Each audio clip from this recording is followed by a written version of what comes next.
আমার বাবা ক্যান্সারে মারা গেছে, যার কারণে ক্যান্সার নিয়ে আমার একটু বিশেষ আগ্রহ আছে। আমি একটু পড়াশোনা করছি, বিভিন্ন ডাক্তারদের কাছে সহযোগিতা চেয়েছি। আমার লক্ষ্য আছে যে দেশে মানুষকে ওয়াজ মাহফিলের ফিল্ডে বা মিডিয়াতে বিভিন্নভাবে স্বাস্থ্য সম্পর্কে সচেতন করা। ঘরে ঘরে আমরা ক্যান্সার হওয়ার মতো কাজ করে বসছি। একবার আমার মনে আছে, আজিমপুরে ম্যাটার্নিটি হসপিটালের পাশে একটা মসজিদে নামাজ পড়ছি জোহরের। আমার পাশে এক লোক দাঁড়াইছে, ধূমপান করে অভ্যস্ত। পুরো নামাজ আমার মনে হয় বরবাদ হওয়ার উপক্রম, বমি আসার উপক্রম দুর্গন্ধে। কিন্তু কিভাবে বলি তারে, মাইন্ড করে কি না, তো বুদ্ধি বাইর করলাম। তার আগে সে আমার পরে দাঁড়াইছে, এক দু রাকাত বোধহয় মিস হয়েছে, সে ওইটা পড়তেছে। আমি সালাম ফিরে তাড়াতাড়ি করে পকেট থেকে কাগজ কলম বাইর করে সুন্দর করে তার একটু নসিহত করলাম, ভাই আপনার মুখের যে নর্দমার গন্ধ, কত যে কষ্ট আমার হয়েছে, যদি আপনারা বুঝাতে পারতাম আপনি ওনার ধূমপান ছেড়ে দিতেন। এটা নসিহত করে লিখে কাগজটা তার সামনে রেখে আমি তাড়াতাড়ি দৌড়ে চলে গেছি। যে নসিহত হয়ে গেছে, আমার পিঠও বেঁচে গেছে।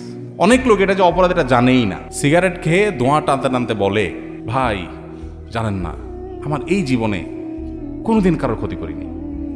ছাড়তেছে কি সিগারেটের ধোঁয়া, আর মুখে বলতেছে কি, জানেন ভাই জীবনে কারোর কোনো ক্ষতি করি না। স্টিল সে ক্ষতি করতেছে ধোঁয়া দিয়া। তো ক্ষতি কাকে বলে এটা অনেকে বোঝে না। ধূমপান করা এটা এমন একটা অপরাধ যেটার কারণে নিজেও গুনাহগার হচ্ছে। আল্লাহ বলেছেন, আল্লাহ তুল কবি দিক তাহলুকা, নিজেদেরকে ধ্বংসের দিকে ঠেলে দিও না।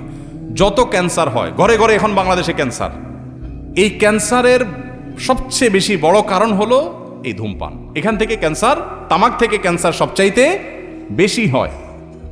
আমার বাবা ক্যান্সারে মারা গেছে, যার কারণে ক্যান্সার নিয়ে আমার একটু বিশেষ আগ্রহ আছে।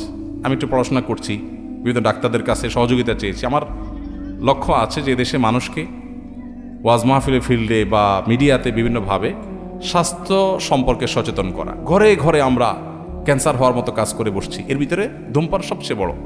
এই জন্য যারা এই কাজটা করছেন তারা নিজেকে নিজে ধ্বংস করছেন। আত্মহত্যাকের যেরকম অপরাধ, ঠিক একইভাবে ধূমপান করা অপরাধ, কারণ এটার মাধ্যমে আপনি নিজেকে ধ্বংস করছেন, স্লো পয়জনিং করছেন। এবং একই সাথে আপনার ধূমপান করার ধোঁয়া যেটা লিখছেন, এর মাধ্যমে পরিবেশকে, আশপাশে মানুষকে আপনি কষ্ট দিচ্ছেন, আপনি ডাবল গুনাহগার হচ্ছেন। এই জন্য যারা এই কাজ করছেন, এই বদভ্যাস, এই কুঅভ্যাস ছেড়ে দিবেন। ধূমপানকারীদের মাথা আশেপাশে যারা এটাতে বদভ্যাসে আক্রান্ত, তাদের আশপাশে দাঁড়ানোর মতো অবস্থা থাকে না। নর্দমা থেকে যে দুর্গন্ধ বের হয় মাঝে মধ্যে উৎকট, আমার তো মনে হয় যারা ধূমপান করে এদের মুখের দুর্গন্ধটা তার চাইতেও বেশি। ঠিক ঠিক বলছেন, অনেকে আছেন এখানেও।